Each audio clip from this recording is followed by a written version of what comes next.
Hello everyone, welcome back to my channel. ഇന്നത്തെ നമ്മുടെ topic ഒരു പ്രത്യേകതരം ഇച്ചിങ്ങിനെ കുറിച്ചിട്ടാണ്. നമ്മുടെ ചാനലിൽ ഇച്ചിങ്ങിന്റെ പല റീസൺസ് ഡിസ്കസ് ചെയ്തിട്ടുണ്ട്. നമ്മൾ സ്കാബീസ്, വട്ടച്ചൊറി, മറ്റു തരം സ്കിൻ കണ്ടീഷൻസ്, ലൈക്കൻ പ്ലാനസ്, സോറിയാസിസ് പോലുള്ള ഇച്ചിങ് ഉണ്ടാക്കുന്ന പല ഡിസീസിനെ കുറിച്ച് നമ്മൾ ഡിസ്കസ് ചെയ്തിട്ടുണ്ട്. ഇന്നത്തെ ടോപ്പിക് ഒരു പ്രത്യേകതരം ഇച്ചിങ്ങിന്റെ ഒരു കോസാണ്.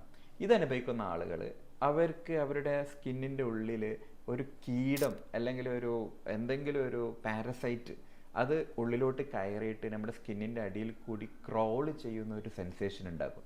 ഈ ഒരു പ്രത്യേകതരം ഇച്ചിങ്ങിൻ്റെ പേരാണ് ഡെലൂഷൻ ഓഫ് പാരസൈറ്റോസിസ്.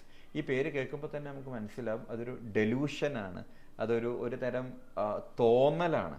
യഥാർത്ഥത്തിൽ ഈ പേഷ്യൻസിന് ഇതിൻ്റെ ഉള്ളിൽ അവരുടെ ബോഡിയിൽ കീടം കയറിയിട്ടൊന്നും ഉണ്ടാവില്ല. എന്നാൽ അവർക്ക് അടി മുതൽ മുടി വരെ പല സ്ഥലങ്ങളിലുമായിട്ട് സ്കിന്നിൻ്റെ ഉള്ളിലുള്ള ഈ ക്രോളിങ് സെൻസേഷൻ അവർക്ക് ഫീൽ ചെയ്യാൻ പറ്റും. അപ്പോൾ ഇത് വളരെ കോമൺ ആയിട്ട് കാണുന്ന ഒരു കാര്യമൊന്നുമല്ല. നമുക്ക് വൺസ് ഇൻ എ വൈൽ ഇടയ്ക്കിടയ്ക്ക് മാത്രമേ ഇതിൻ്റെ പേഷ്യൻസ് കിട്ടാറുള്ളൂ. പക്ഷേ ഇത് ഉള്ള ആളുകൾ എങ്ങനെയായാലും എന്തെങ്കിലും തരത്തിലുള്ള സൈക്കോളജിക്കൽ അല്ലെങ്കിൽ സൈക്കാട്രിക് ആയിട്ടുള്ള ഒരു കോമോർബിഡിറ്റി അനുഭവിക്കുന്ന ആളുകളായിരിക്കും. ഡിപ്രഷനോ സിവിയർ ആയിട്ടുള്ള ആങ്സൈറ്റിയോ അങ്ങനെ എന്തെങ്കിലും, അല്ലെങ്കിൽ ഒരു വൃത്തിയുടെ ഒരു OCD, അങ്ങനെ പലതരം ഒരു സൈക്കാട്രിക് ട്രീറ്റ്മെൻറ്റ് വേണ്ട തരത്തിലുള്ള എന്തെങ്കിലും കണ്ടീഷൻ അനുഭവിക്കുന്ന ആളുകളായിരിക്കും. ഇത് വരുന്ന ആളുകൾ പ്രത്യേകിച്ച് ചെയ്യുന്ന നമുക്ക് തന്നെ അനുഭവമുള്ള ഒരു പ്രത്യേക ഒരു സൈനുണ്ട്, മാച്ച് ബോക്സ് സൈൻ എന്ന് പറയുക. എന്ന് പറയുമ്പോൾ ഇവർക്ക് ഈ ഉള്ളിൽ ഒരു കീടം ഉണ്ട് എന്ന് പറയുമ്പോൾ ആരും വിശ്വസിക്കില്ല. അപ്പോൾ ഈ ആളുകൾക്ക് കാണിച്ചു കൊടുക്കാൻ വേണ്ടി ഇവർ കീടത്തിനെ സ്പോട്ട് ചെയ്തിട്ട് അവിടെയുള്ള സ്കിന്ന് പിക്ക് ചെയ്തെടുക്കുക, അങ്ങനെ എന്തെങ്കിലുമൊക്കെ ചെയ്തിട്ട് അതൊരു മാച്ച് ബോക്സിലോ അല്ലെങ്കിൽ എന്തെങ്കിലും ഒരു പെട്ടിയിലാക്കിയിട്ട് നമ്മുടെ അടുത്ത് കൊണ്ടുവരും. ഇത് നോക്ക്, ഇതൊക്കെ എനിക്ക് കിട്ടിയ കീടമാണ് എന്ന് പറഞ്ഞിട്ട്. അപ്പോൾ അവർക്ക് ഇത് അതുകൊണ്ട് തന്നെ നമുക്ക് മനസ്സിലാക്കാൻ പറ്റും അവർ അഭിനയിക്കല്ല, അവർക്ക് ജസ്റ്റ് ഒരു തോന്നലല്ല, അവർക്കത് ഫീല് ചെയ്യുന്നുണ്ട്. ആ ഫീലിന്റെ ഭാഗമായിട്ടാണ് അവരിതിനെ പിക്ക് ചെയ്തെടുത്തിട്ട് കൈ മാച്ച് ബോക്സിലൊക്കെ എടുത്തിട്ട് എവിഡൻസ് ആയിട്ട് കാണിച്ചു തരുന്നത്. ഇപ്പൊ റീസെന്റ് എനിക്കുണ്ടായ ഒരു പേഷ്യന്റ്, അവര് കുളിക്കാൻ കയറിയിട്ടുണ്ട് 2 മണിക്കൂർ ടൈം എടുക്കും. എന്നിട്ട് അവരെന്ത് ചെയ്യുമെന്ന് വെച്ചാൽ അവരുടെ സ്കിന്നിൽ ഈ കീടമുണ്ട്, അപ്പൊ ആ കീടത്തിനെ ഇങ്ങനെ സ്ക്രബ് ചെയ്തിട്ട് പോക്കി ശുദ്ധമാക്കാൻ 2 മണിക്കൂറോളം എടുക്കും. അപ്പോൾ ഞാൻ പറഞ്ഞു അങ്ങനെ കീടം ഉണ്ടാവില്ല എന്ന് പറഞ്ഞപ്പോൾ അവരതിനെ കറക്റ്റായിട്ട് ഇങ്ങനെ സ്ക്രബ് ചെയ്തിട്ട് എടുത്തിട്ട് ഒരു ബോക്സിലാക്കി കൊണ്ടുവന്നു.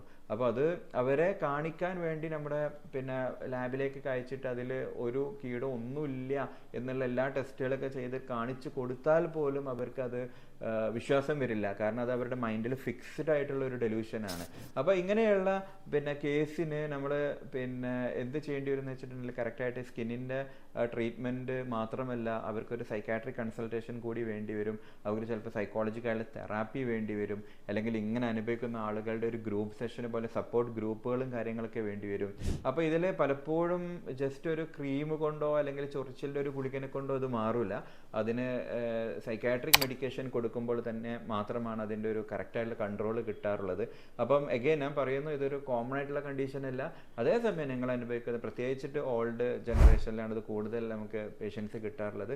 അങ്ങനെ ആരെങ്കിലും നിങ്ങളുടെ വീട്ടിലോ അല്ലെങ്കിൽ നിങ്ങൾക്ക് അറിവിലോ ഉള്ള ആളുകളുണ്ടെങ്കിൽ ദയവായി അത് പെട്ടെന്ന് തന്നെ അത് ഡെർമറ്റോളജിസ്റ്റിന് അടുത്തും അവരോട് തന്നെ സൈക്കാട്രിസ്റ്റിൻ്റെ അടുത്തും കൂടി ഇത് കാണിക്കേണ്ട ആവശ്യകതയും പറഞ്ഞ് മനസ്സിലാക്കുക. കാരണം പലപ്പോഴും ഒരു ഇച്ചിങ്ങിനൊക്കെ ആയിട്ട് വരുമ്പോൾ സ്കിൻ ഡോക്ടർമാരുടെ അടുത്ത് പോകുമ്പോൾ ഇതൊരു മനസ്സിനുമായ ഒരു ബന്ധമുണ്ട്, നിങ്ങൾ സൈക്കാട്രിസ്റ്റിനെ കാണിക്കണം എന്ന് പറയുമ്പോൾ പലപ്പോഴും പേഷ്യൻസ് ഒഫൻഡഡ് ആവും.